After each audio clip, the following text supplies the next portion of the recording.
We are back with the Screen Team. My name is Chris, and I'm being joined by one of the actors in the brand new production of Interview a Monster. It's a film that was filmed right here in Southeast Missouri, wasn't it? Or parts of it was? Yeah, parts of it was. Yeah. But it's been filmed all over the States, I think. My goodness. So let's first talk about the movie a little bit, and then we'll talk about your experience in the movie. What is this movie all about? Or what can you tell us? It's...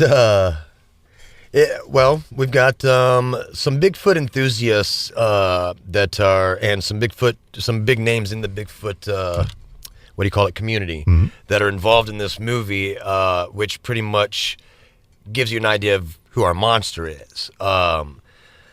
There's a good description of the movie on the website interviewamonster.com, and you can watch the trailer. And basically what you got is gentleman Corey, played by Survivor man Les Stroud, is basically looking to make some money and capture something. Sure. Along the way, he's joined by a lot of misfits who are put together by one character, and our local Midwest community became that band of misfits. Well, so some of us were lucky enough to be cast as the main, the core of the characters in this movie. And the opposing party is Ranger Tom Green.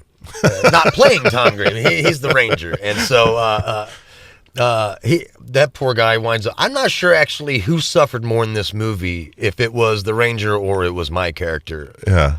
Well, can we talk about your character? Who do you play in this film? I play the quote-unquote explosives expert. His name is James. He's a wannabe Islam extremist, sort of, but he also is...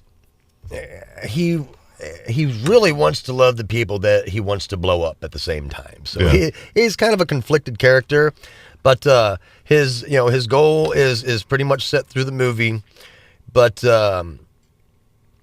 we all wind up in a different place at the end of the movie than where we started. That's the fantastic thing. And my character in particular, I go through my own physical hell. Yeah. And it was the same filming. I was like lit on fire 17 times, man. That's awesome. They wanted to throw me off the front of a moving truck. Yeah.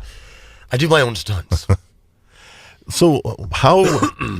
and I know this is your job, but how do you get into the mind of somebody like that? I mean, is it something you can just turn on and off automatically, or do you have to get, okay, I'm ready? Depends on the character.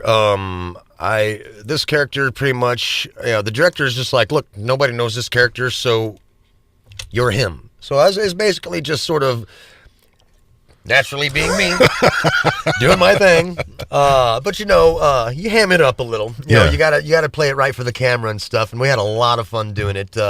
I've had past roles where, definitely, I had to spend a couple weeks, at least a couple weeks, really familiarizing myself with. I'll read the dialogue over and over until it's in my head, and once it's there, I'm talking it out. And I'm spitting it out in the way my character would be talking it, and then... Instead of reading lines. Right. And then the dialogue starts changing. Right. And so what I usually try to tell the director up front is, I'll take some liberties with your script and your wording, but don't stop me, after we cut. If you don't like it, we'll do it back the other way or whatnot, but let's go with what's natural first. And I think that's... really when your characters come off the best, because you're just there. You're not, like you said, you're not reading lines, you're speaking. Sure. You're a guy. So how long of a shoot was it for you?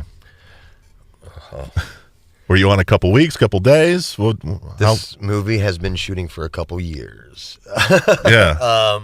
It was basically a living script. Things kept getting thought about and added, and in the end, praise God for good editing, right? Yeah. They had a lot of material to shave down to a feature-length movie, and but it was over from the time I came on board to the time I shot. I was just called back in at the beginning of January. when everything was supposed to be wrapped already. I was called back at the beginning of January to shoot one last scene with the character played by a man called Jeff Evans, also from around here. We had to do one last scene together to get my story to make sense and flow in with the rest of the story, because there was a little piece of things that were missing. We're filming while the editors are in the other room editing this movie. I mean, like, that's how I was called back. We need this scene. Can you come do it? And like, that's literally how this movie was being finished. That's amazing. So all in all, good experience, good time with this movie? A blast. Every crew you work with and every director you work for, every producer, and everybody's different. There's always a different experience. This one was nothing short of insane. Nothing short of insane. I'm not the only one that'll say that. And that's, it's positives and negatives roll together and make one big memorable experience. And it's definitely one of those. Movie's called Interview a Monster, and they can check it out at interviewamonster.com, or at least the trailer and the information for it. Is that right, Scully? You can check out almost everything, and you can order the movie as well. All right, make sure you do so. See Scully on there. It's going to be a great find. So Interview a Monster is the name of the film. Remember, we want you to know before you go.